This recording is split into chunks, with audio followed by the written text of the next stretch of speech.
অনেক কিছু উপকৃত হবে এবং এটা আমি আমাদের দেশের যশস্বী প্রধানমন্ত্রী সৈয়দ নরেন্দ্র মোদীজি এবং আমাদের রাজ্যের মাননীয় মুখ্যমন্ত্রী অধ্যাপক ডক্টর মানিক সাহাকে ধন্যবাদ জানাবো। তাদের নেতৃত্বে প্রাণী সম্পদ বিকাশ দপ্তরই প্রথমবার এই ইনোভেটিভ স্কিম লঞ্চ করছে। আজকে আমরা লঞ্চ করব যে insurance scheme for livestock under NLM scheme.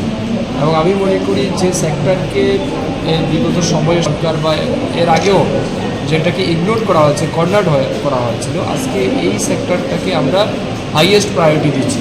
এবং আমাদের রাজ্যে যে সমস্ত লাইভস্টক আছে, লাইক আমাদের গৃহপালিত পশু পাখি যেগুলো আছে, তাদেরকে আমরা এই কারণে ইন্স্যুরেন্স করাবো যদি আনন্যাচারাল কোনো ডেথে তাদের মৃত্যু হয়, সো তাদেরকে যাতে আমরা 100% ক্ষতিপূরণ দিতে পারি।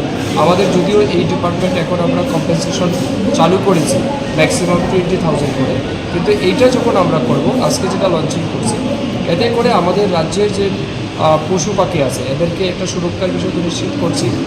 অপরদিকে হচ্ছে কোথাও যদি কারোর লস হয় সেটাকে কিন্তু কম্পেনসেট করার সুযোগ আছে এবং সেটাকে রিপ্লেস করার সুযোগ আমরা পাচ্ছি। তো এটা নিঃসন্দেহে একটা এক্সট্রা অর্ডিনারি ডিসিশন আমাদের ডিপার্টমেন্টের পক্ষ থেকে নেওয়া হচ্ছে এবং আমি আমাদের ডিপার্টমেন্টেরও সমস্ত আধিকারিকদেরকে ধন্যবাদ জানাবো তাদের আন্তরিক সহযোগিতা আজকে আমি সেখানে লঞ্চ করতে পারছি। তুমি আছো রান্নাঘরে, তাই সুগন্ধে ভরে, যা খুশি তেমনই খাই তোমার জাদুর রান্নায়। থাকে শুধু লং তরাই, থাকে শুধু লং তরাই, কত কেজি রান্না হয় মন তাই করছো জয়, ভালোবেসে বলছি তাই রান্নায় তোমাকে চাই, চাই শুধু লং তরাই, চাই শুধু লং তরাই। লং তরাই গুঁড়ো মশলা রান্নায় তোমাকে চাই, চাই শুধু লং তরাই।